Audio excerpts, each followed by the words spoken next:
Backstroke is a very important stroke for young children to learn. Backstroke must be taught in uncrowded conditions and a controlled environment, both from a safety aspect and from a proficient teaching aspect. Like whales, one of the great advantages that backstroke has is it's a breathe on need basis. No changes in body position or head position are required for the athlete to take a breath. The athlete may breathe on need. However, it's suggested that the athlete should breathe on one arm, in on one arm and out on the other. A high hip position, a straight arm recovery. The recovery is led by the hip, then the shoulder, then the arm.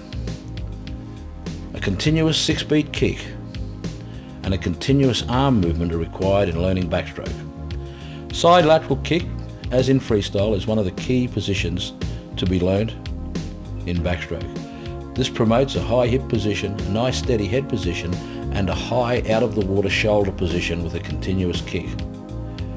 Backstroke side lateral kick with half recovery while the leading arm is sculling, maintaining a good head position, teaches that high hip-led shoulder then arm recovery position. Backstroke's arms folded kick is also a good way to promote good body position and teach good kicking skills and breathing patterns. Torpedo kick, however, it's important, and here you can see it being done the wrong way with the knees coming out of the water. It's important that the legs are pointed, toe in position, that's the toes pointing in, the ankles slightly out, knees under the water. The crossover kick is the one that I prefer. It promotes a nice high body position, hip position. The knees are under the water and the upper body is very, very stable. The shoulders are well back. Hip rotators can be the same in backstroke and freestyle. In freestyle, of course, the head is facing the line on the bottom of the pool and the hips initiate the rotation. The rotation is complete and fast. Arms folded hip rotators. This is much more difficult to initiate, and it forces the hip to move first, followed by the trunk and the upper body, and the head stays in a straight position. Backstroke hip rotators, here you can see the athlete lifting the hip, shoulder to the chin, and then continuous rotation right round to the other side. There must not be hesitation in the rotation. If you watch here, the upper body or the hips must not open and face the pool at the bottom of the pool at any stage. They must face one side of the pool, as we see here, and rotate all the way through to the other side. In freestyle, it's a high elbow, hand in the pocket position, breathing on need. And in backstroke, the hip rotators, here we can see it being done with paddles in an arms folded position, and this is a nice body position in the water. It can be done with and without fins. For mini squads, and the skills and drills to be learnt for backstroke in mini squads, the high hip and stable body position is important, so backstroke sculling drills, working on the end of the stroke skull, the high wrist, continuous kick. The disadvantage of this drill, of course, it doesn't promote trunk rotation, but it's still a very important drill to work on the finish of the stroke. The end of stroke drill is important. This is where the elbows are kept in tight to the body, and a bent arm underwater pull, especially a push down at the end of the backstroke underwater stroke, is very important. One of the common faults is to take the swimmer from a straight arm underwater pull to the bent arm underwater pull.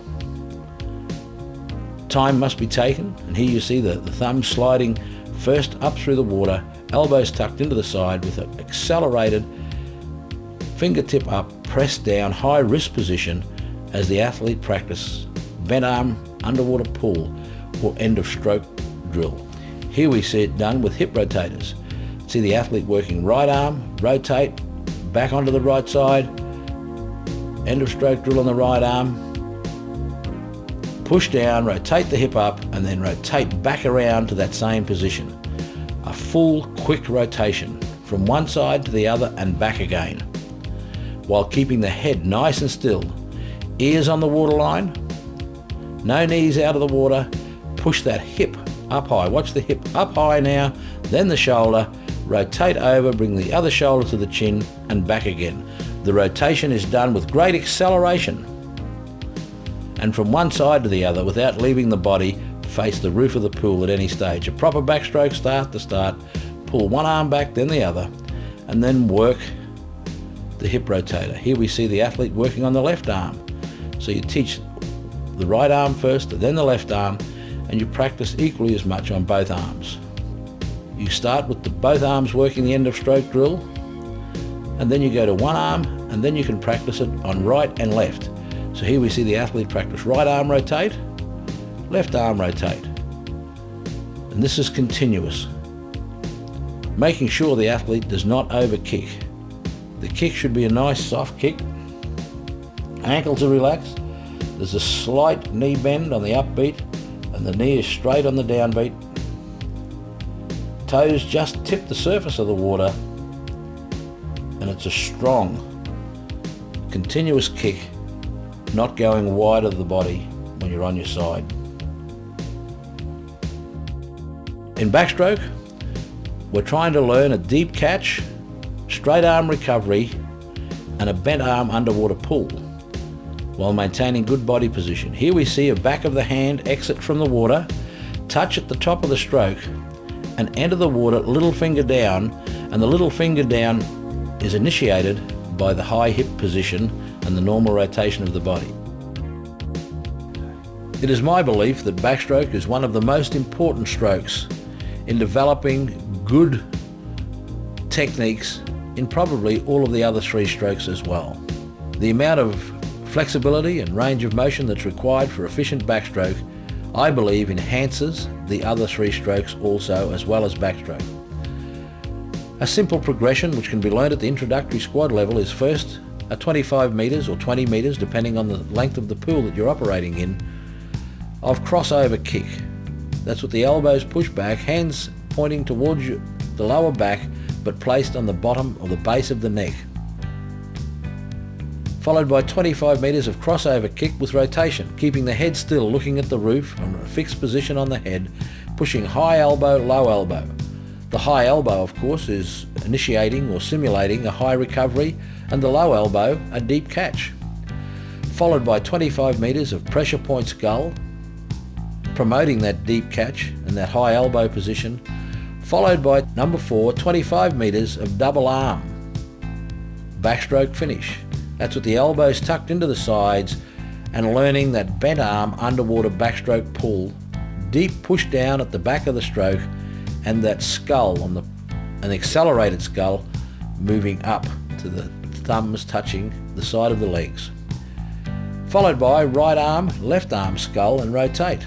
This is where the right arm will push back and rotate the left hip and shoulder up, and then the left arm will rotate, pushing the right arm and right hip or right shoulder up, but always lead hip first. The 25 metres exchange arm recovery promotes that high recovery, concentrating on rotating the hip before the shoulders.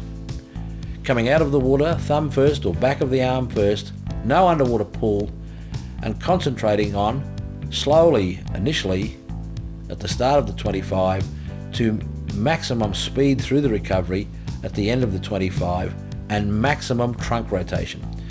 25 metres of normal backstroke for number 7, concentrating on that high recovery, deep catch, bent arm underwater push, deep skull at the back of the stroke, and fast recovery. No hesitation at the front or the back of the stroke. 25 metres of normal backstroke. Number 8 is a review of the previous 7 25s and repeat the area needing the most amount of attention or improvement out of the previous 7 25s. The crossover kick, I think, is the best kicking position for backstroke.